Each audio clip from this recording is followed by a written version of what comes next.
Ayoko maupo kapag umaga. So, ito naman si Chloe. Ganito ginagawa niya kapag umaga. Hindi siya kumakain agad.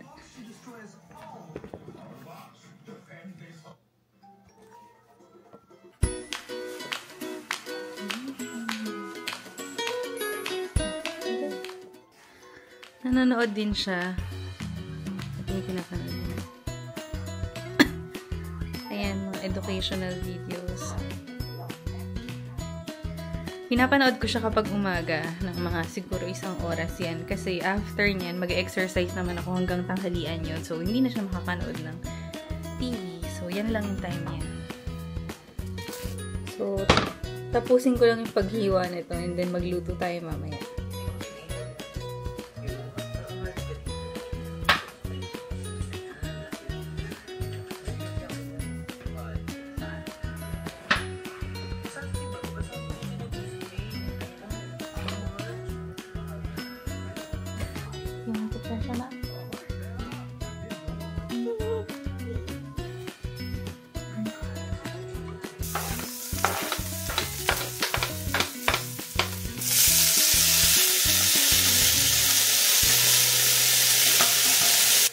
Ako lang ba? Pero gustong-gusto ko yung amoy ng nagigisa ng bawang, sibuyas, tsaka kamatis. Ang bango-bango niya, no? Sobrang bango. Parang, ang sarap kumain. Or, nagluluto na si nanay ng almusal, ganyan.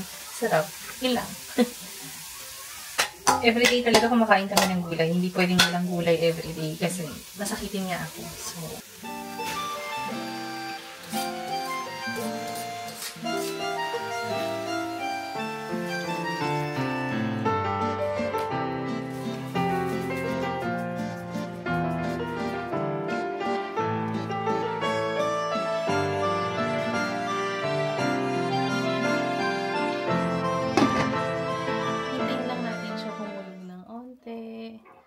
tapos, tikman natin kung okay na ba yung lasa niya habang magliligpit muna ako ng mga kalat doon.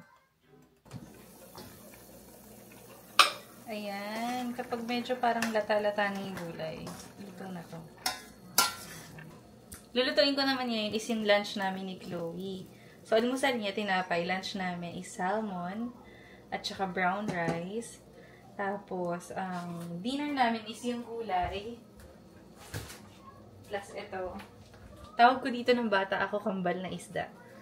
Ano pala to? Milkfish na yung hinati sa gitna.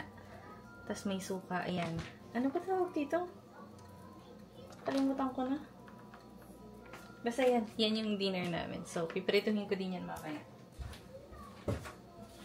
So, ngayon, ito muna yung lunch natin. Is salmon. Tapos, lilinisin ko muna siya, diba? Prito na ulit tayo. Actually, hindi to maganda pang prito, pero hindi ko kasi alam kung ano yung healthy na pwedeng pang prito.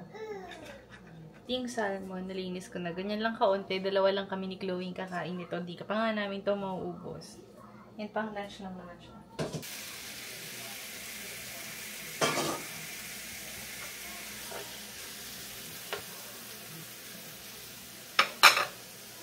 Alam nyo, favorite ulam ko to. Siguro kahit mga 3 times a week ko siyang kainin. Okay lang sa akin.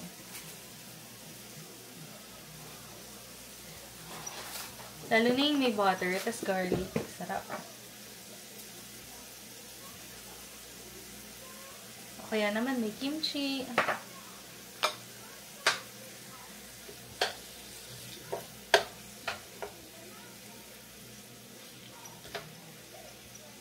So, hayaan ko lang muna siya maluto. Low heat lang tayo. And then, after nito, siguro mamaya ako na lang lutuin yung dinner para bagong prito lang siya.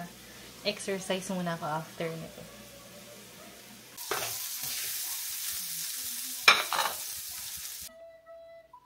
Wow! And the celerine is here. Can you show me your art? Wow! Ooh! I love it! I love it, nak. Ang ganda.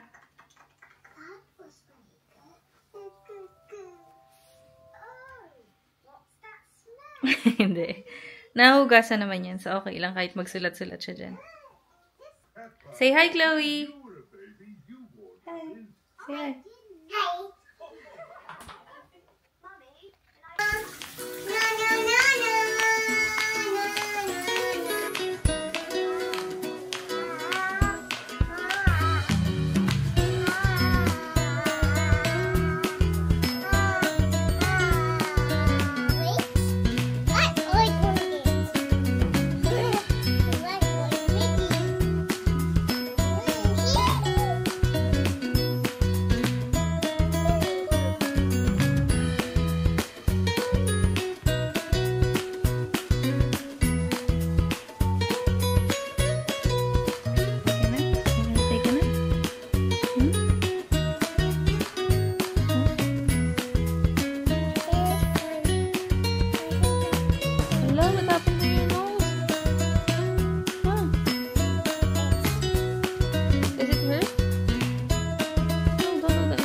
Yun, nagluluto na naman ako. Andito na naman ako sa kitchen.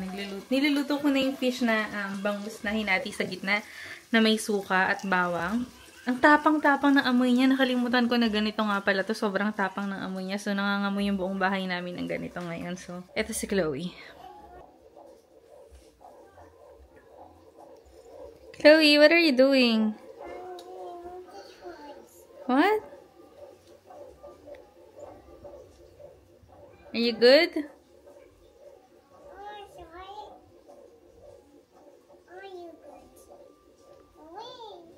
Ganyan lang si Chloe. So, mamaya, tanongin natin siya kung gusto ba niya mag-nap. And then, kung gusto niya, edi matutulog siya. Kung hindi naman, di okay lang. So, baka mamaya, lumabas kami, maglakad kami. So, vlog ko na lang din yun para makita nyo yung ginagawa namin maghapon. Pag andito lang ako sa bahay, kaya sinasabi ko, bored na bored ako, diba? Kasi ganito lang paulit-ulit. So, yun.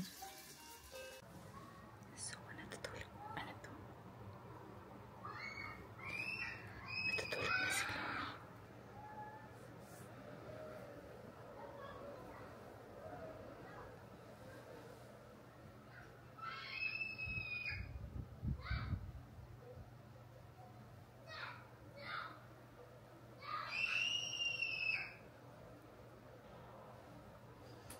Alam niyo, yung ingay na naririnig niyo sa kapitbahay namin yung kasi nagbe-babysit siya. So, may mga bata dyan kapag kagantong oras.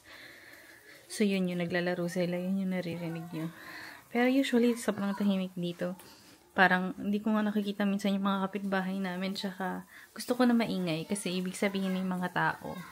Hindi lang kami ni Chloe. Nagluluto pa rin ako, di ba? Maghapon tayo nagluluto kaya ang oily ng face.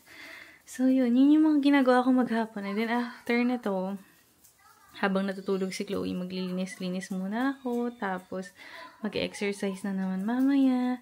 Tapos, lalabas kami. Kasi, either lalakad kami dyan sa park or siguro puntang mall, ganun. Kasi, nakaka-board. Tsaka, kailangan may makitang iba si Chloe na ibang lugar, mga ibang tao, hindi yung puro lagi lang kami andito sa bahay. So, yan. Alam mo, actually, lagi sinasabi ng mga tao na ang saya, nandyan ka sa Amerika. Masaya naman talaga. Okay, masaya, maganda. Madaming opportunity, mas malaki yung sahod. Kaso, medyo malungkot lang siya kapag wala ka masyadong madaming kamag-anak dito. Or totally wala ka talagang kamag-anak dito. Lalo na sa state namin. Wala kaming masyadong kamag-anak. So, yun, medyo malungkot kasi, di ba, wala kang makausap na ibang tao. Yun lang. Tapos, yeah, mamaya labas kami, pakita ko sa inyo. Dahil grabe, nag-i-improve na ako magluto talaga. Hindi na siya sunog.